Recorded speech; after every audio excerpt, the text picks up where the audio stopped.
Welcome to episode 03A part 1 of Orientation to Prism Clarity. The purpose of the series A episodes is simple: to help you gain clarity of thought, reasoning, and conviction through Prism thinking. Now, there are a lot of frameworks out there that promise awareness, healing, or transformation, but Prism thinking is different. Why? Because it's not a bandage or an afterthought, it's the foundation. The solution you must have in place first before any other growth, healing, or self-help method can take hold. You can't transform what you don't understand. You can't master your emotions if your mind is still in chaos, and you can't rebuild your life if your thoughts are working against you. That's what Prism gives you: an internal awareness system, a conflict resolution strategy that operates inside your own mind. Because here's the truth: until you learn to identify, test, and realign your own thinking, every other solution will slip right through the cracks. You have to know what's happening in your mind before anything else will make sense. And with that, hello, I'm Carrie, your lead voice for the survivalist segment of this orientation series. Let's get started. I was going to start this episode off way different, but recent events have fairly screamed that I needed to put offense front and center. Now, some of you might say, well, isn't offense a feeling thing and therefore should be in the Series B episodes on emotional diagnostics? And I get that. I do. But I've just seen too much ignorance birthed out of pure reaction. People who take offense and then never stop long enough to recognize what's happening inside their own minds and what they are perpetrating until they've changed circumstances in ways that have wrecked their peace, other people's peace, their relationships, and even business opportunities. So, offense. Out of the 3 core wounds that a person receives, 3 core groups: offense, betrayal, and rejection. Offense is the most manageable, and it's also the most common and the least recognized as being controllable. And you might ask why. Why is that? Well, I think it's because offense can disguise itself as righteousness, right? I'm not saying your feelings aren't righteous. They might be, but that's not the point. And while betrayal and rejection, those are obvious: a broken trust, a dismissed expectation. You know when those hit. Offense hits different.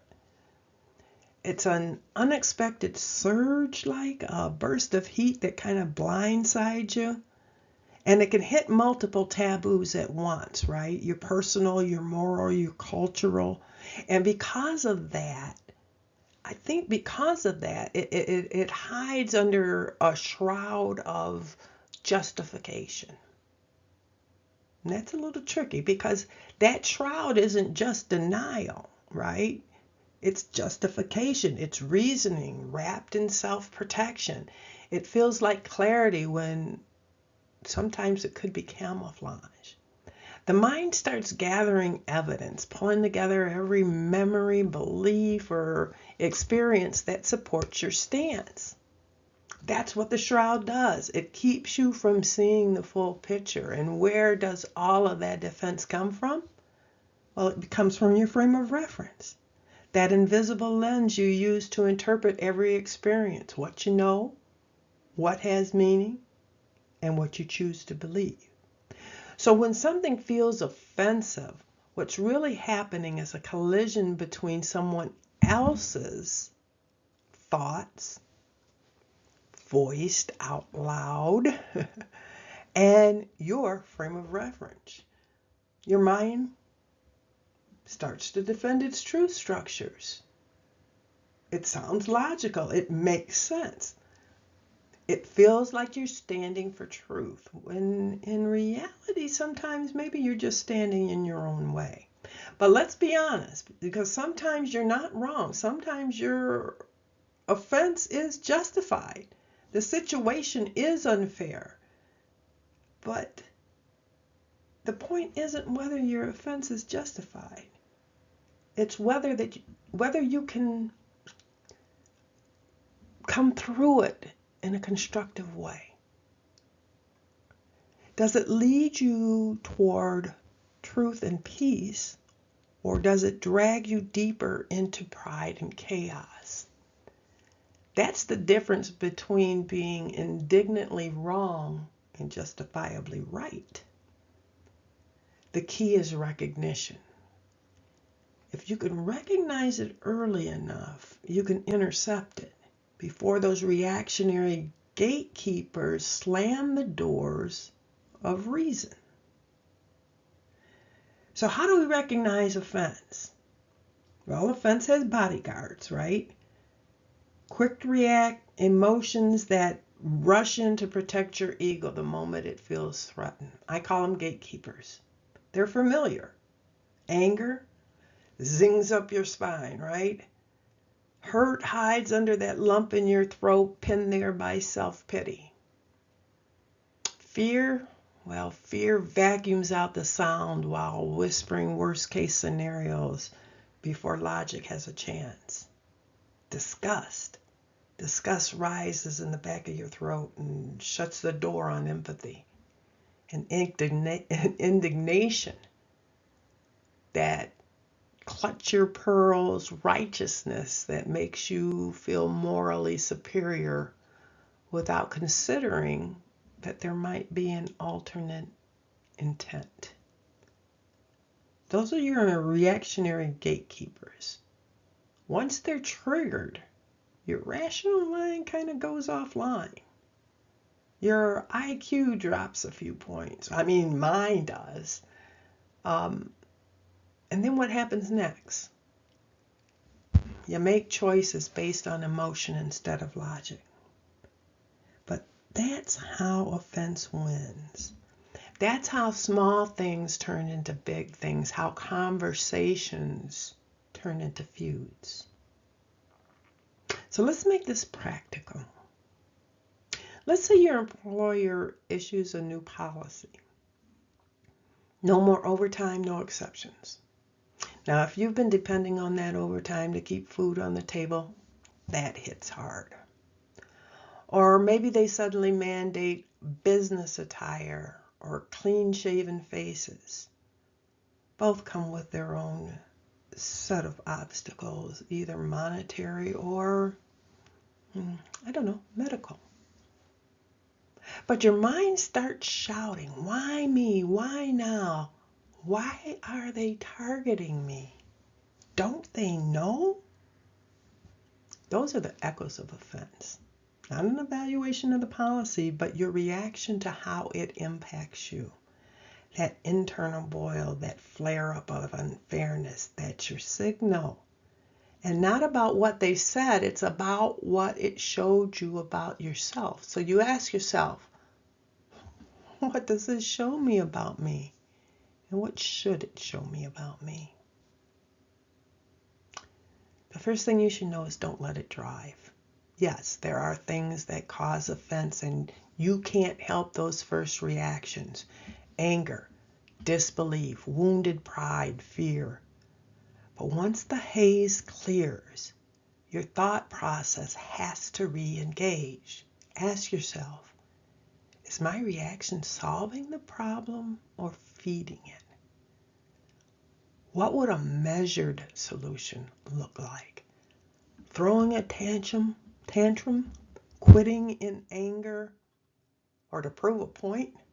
None of those end well.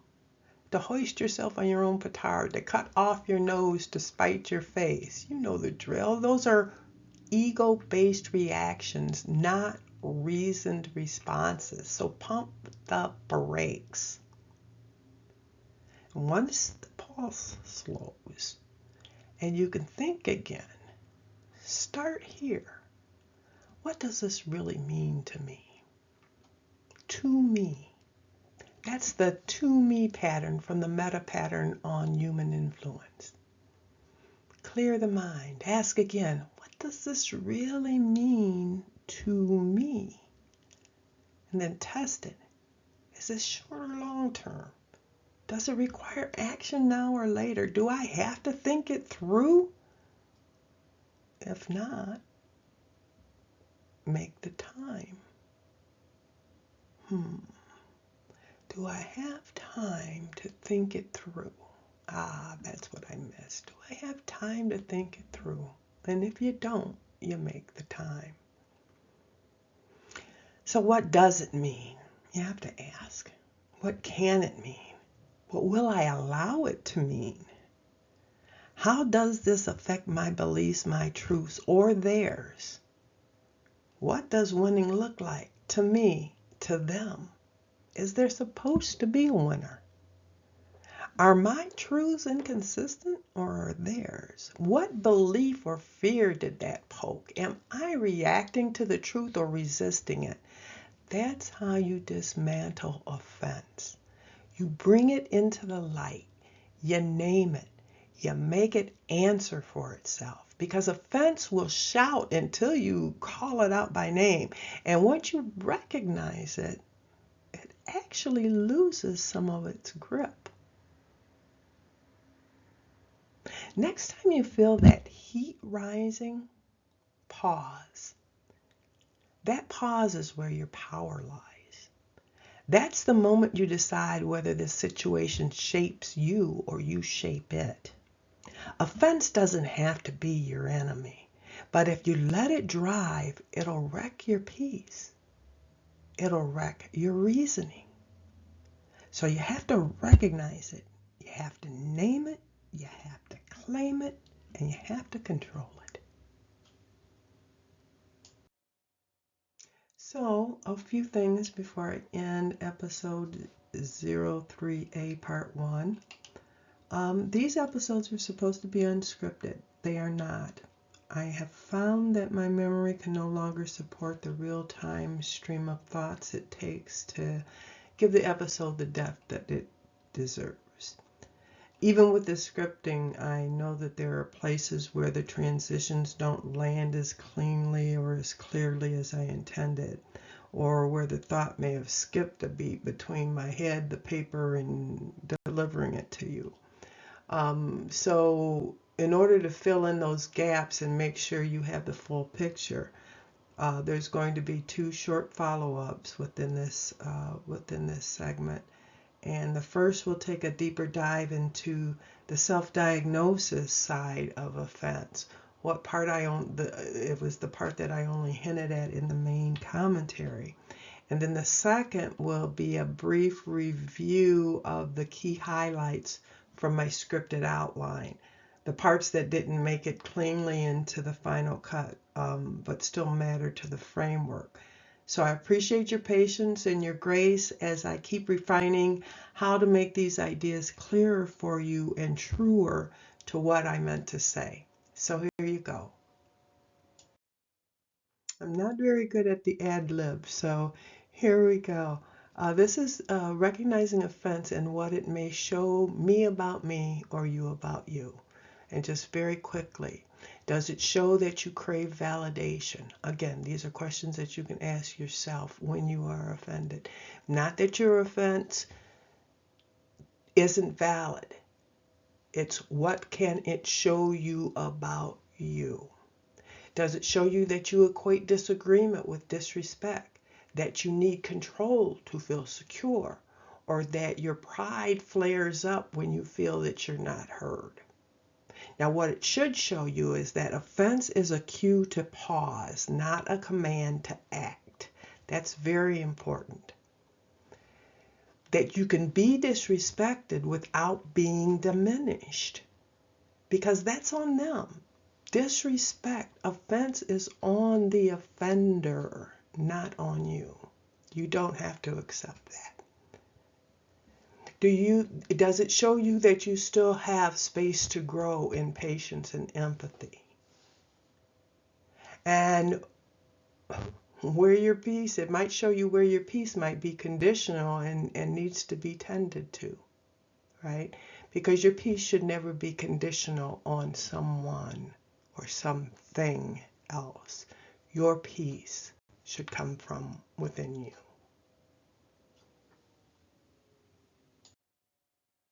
So as a review of the commentary, I'm going to use the outline, of course, and we started with the offense as a core wound, and it is a core wound, and I differentiated it between offense, the betrayal, and rejection. And that the key point here is that you can manage offense if you understand it for what it is and what it is not. And then we had the shroud of justification. Offense wears righteousness like armor, and oft-time justly so. Justification becomes a trap when it extends the life of the offense rather than resolving it. So it's an illusion. It feels like clarity, but it's camouflage, because you're believing your reaction is rational because your offense feels justified. And that often results in false logic. Once justification takes over, reasoning bends to fit the emotion, right? So you start making sense of the offense instead of making sense through it. So false logic forms where every thought points back to your hurt and not the truth. That's when offense shifts from signal to system and running the show instead of alerting it. Then we talked about the frame of reference. So your frame of reference, your mind's personal courtroom, where you know, where what you know, what has meaning, and what you've chosen to believe sits, and is actually the springboard from where offense gets revealed. So what offense does is it reveals your frame of reference and where it's rooted. And then we talked about the gatekeepers of offense. Their quick react emotions, the ego's bodyguards, anger, hurt, fear, disgust, indignation. And each one blocks clarity in its own way. There's 5 guards in front of reason, and once they're triggered, man, your IQ drops, at least for a little while, until you can get hold of the emotion and try to start to make sense of it. So practical examples, went through a couple of workplace policy examples and your perceived personal slight from what those might be. Distinguish that there is an external trigger and then there's a different internal reaction.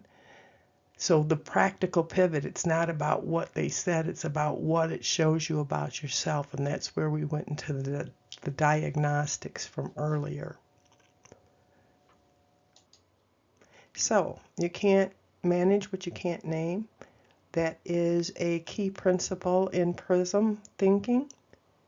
Recognizing offense early doesn't erase it, it stabilizes it. And because there will always be people who look up to you and people who look down on you, your peace can't depend on either one.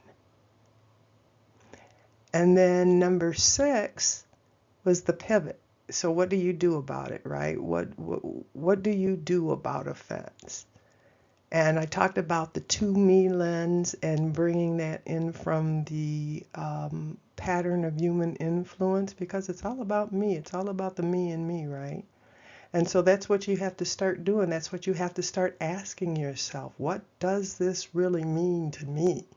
You know, what can it mean? What will I allow it to mean to me? You have to teach yourself controlled detachment, regulated distancing. It's caring, but it's caring wisely. Stepping back far enough to see what's real.